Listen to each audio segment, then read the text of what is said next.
मंगल मूर्ति सदगुरु मिलवै सर्वाधार। मंगलमय मंगल करनो बिन बहु बारंबार। भक्तगणों को तथा धर्म अनुरागियों को मेरा हार्दिक नमन।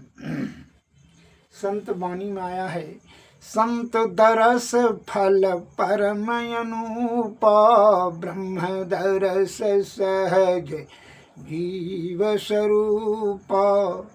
संत के मिलने से परम लाभ की प्राप्ति होती है। पाप का नाश हो जाता है, धर्म अर्थ काम और मोक्ष चारों की प्राप्ति हो जाती है। एक लघु कथा प्रसंग में आया है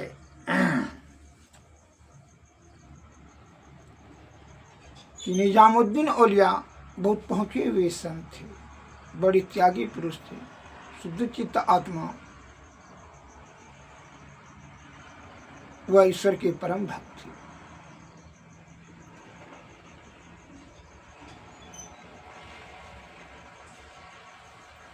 उनके पास एक गरीब आदमी पहुंचा और बड़ा उन्होंने विनय किया, हे महात्मन हजरत साहब,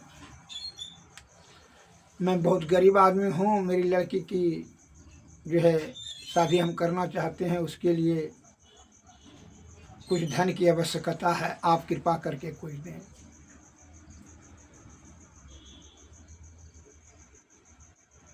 तो हजरत साहब ने कहा ठीक है, बैठिए, कुछ दान दक्षिणा आता है तो मैं आपको दे दूंगा। एक दिन बैठे, कुछ नहीं आया, दूसरा दिन, तीसरा दिन, चौथा दिन, एवं प्रकार से कई दिन बैठे लेकिन नहीं आया।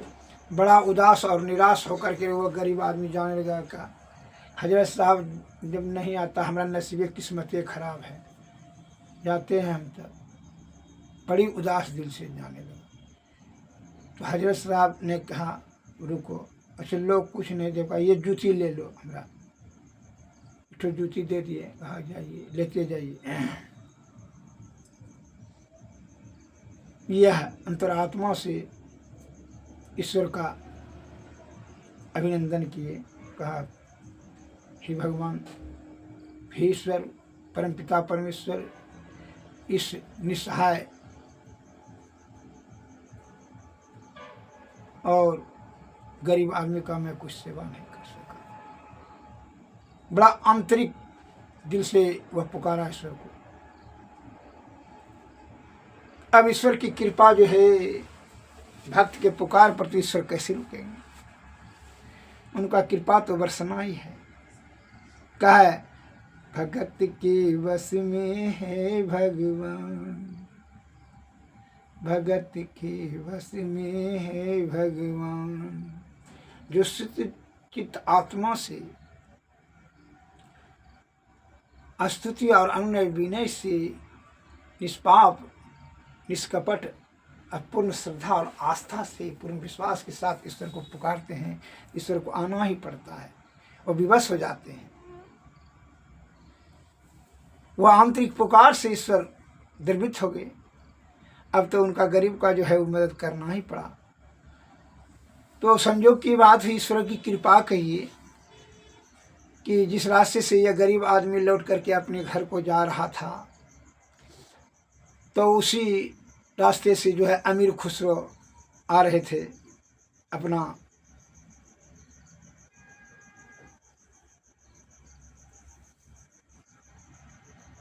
रथ पर।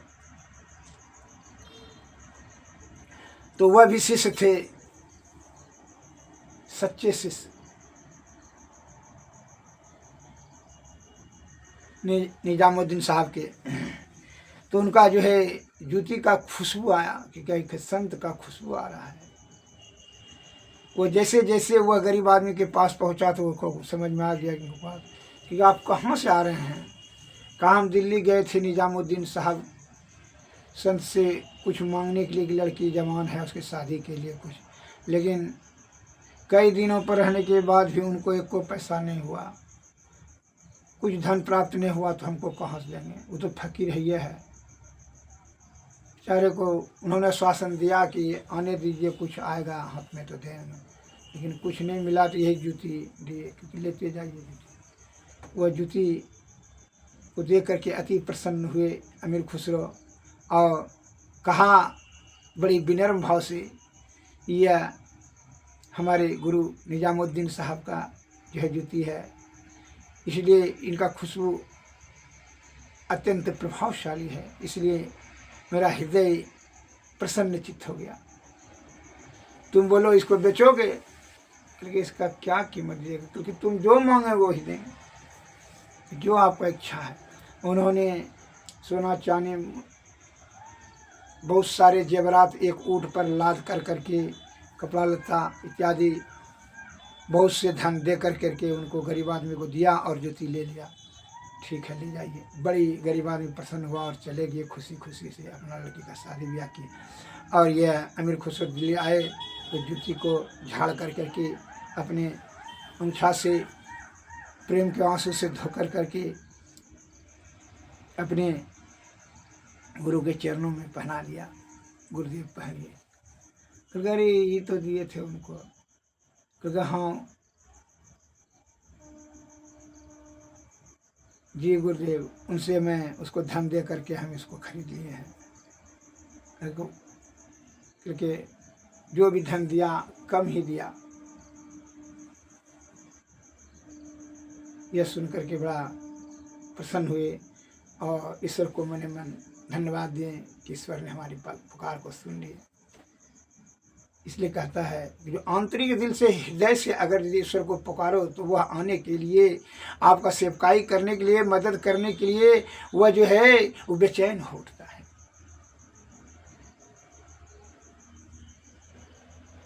लेकिन आप उनको पुकारते ही नहीं हो। ये जीव आत्मा तो विषय में संलिप्त होकर के तुम विषय तक ही सोचते हो और इसी में आनंद खोजते हो, और जो कि वही आनंद क्षणभंगुर आनंद जो कि दुखदायी होता है। अरे वो परम आनंद अर्थात मालिक ईश्वर को तुम जीव आत्मा वहाँ तक जाने दो, विषय से ऊपर उठ कर करके देखो कितना आनंद मिलेगा। इसलिए हमारे गुरु महाराज कहते हैं, सत्संग योग में आया है कि तुम विषया आसक्त होकर करके, विषय अर्थात जो विष से आयुक्त है, उस आनंद को तो प्राप्ति करने में जो है अपना कीमती आयु को जो खर्च कर देता है, पुनः नहीं मिलेगा। यह आयु पुनः नहीं मिलेगा, मनुष्य तन फिर नहीं मिलेगा।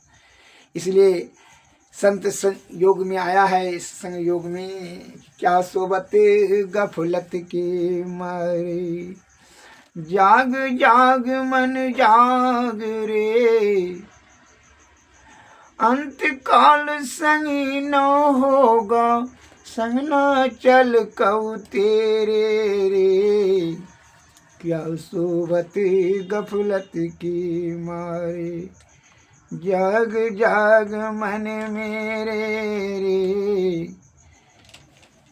धन या धन धाम कुटुम्ब कबीलो, सब स्वार्थ के चेरे रे, अपनी अपनी सुख के खातिर, हेर न कोई दुख तेरे रे, तन मन सुख है ना सुख तेरो, आत्म सुख निज तेरे रे, तू तन मन सुख निज को जान्यो, भयो काल के चेरे रे, क्या सोवत गफलत के मारे, जाग जाग मन मोरे रे, अंत काल संगी न होगा, संग न चल कऊ तेरे रे, दृढ़ परतीत प्रीत कर गुरु से, कर सत्संग सवेरे रे, यही विधि भव फंदा कट जाई है, कहत मही हित तेरे रे, क्या सोवत गफलत के मारे, जाग जाग मन मेरे रे, सदगुरु महाराज की जय। अंत काल में कोई नहीं होगा। जो गफलत में आप जो उसको आनी या इंद्रिय सुख को, तन मन सुख को जो अपना नीच समझ रहे हो, ये नहीं है। ये तो दुखदायिनी है, यह नाशवान है। अविनाशी आनंद को प्राप्त करने के लिए ब्रह्म की प्राप्ति परम आवश्यक है, और उसके लिए सदगुरु के शरण में जाएं। निष्कपट और निश्चल पूर्ण आस्था और श्रद्धा युक्त होकर करके उनके चरण में ही शरण लें, सत्संग भजन करें। तब यही विधि, इसी विधि से यह भव सागर रूपी फंदा जो माया का चक्कर है यह कटेगा।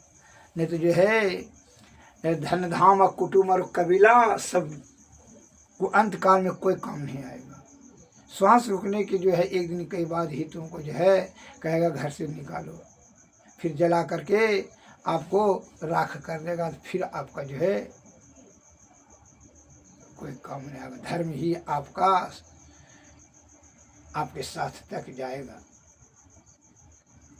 अतः धर्म की प्राप्ति करने हेतु शुद्ध चितात्मा सतोगुण में सदाचार पालन करते हुए सत्संग करें और सदगुरु के शरण में जाएं, तभी युक्ति बताएंगे। अब जो है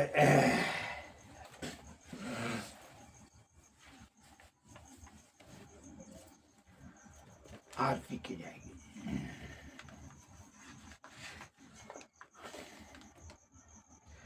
आरती तन मंदिर में कीजिए, दृष्टि जुगल कर सन मुख दीजिए। चमक बिंदु सूक्ष्म यति उज्ज्वल, ब्रह्म ज्योति अनुपम लख लीजिए। जगमग जगमग रूप ब्रह्मांड, निरखी निरखी ज्योति तज दीजिए। शब्द सूरतयाभ्यास सरल तर, करी करी सार शब्द गही लीजिए। ऐसी जुगति कया गढ़ त्यागी, भव भ्रम भेद सकल मल चीजी। भव खंडन यारति यह निर्मल, करी करी में अमृत रस पीजी। आरती तन मंदिर में कीजिए, दृष्टि जुगल कर शन मुख दीजिए। सदगुरु महाराज की जय। सदगुरु महाराज की सदगुरु नमः।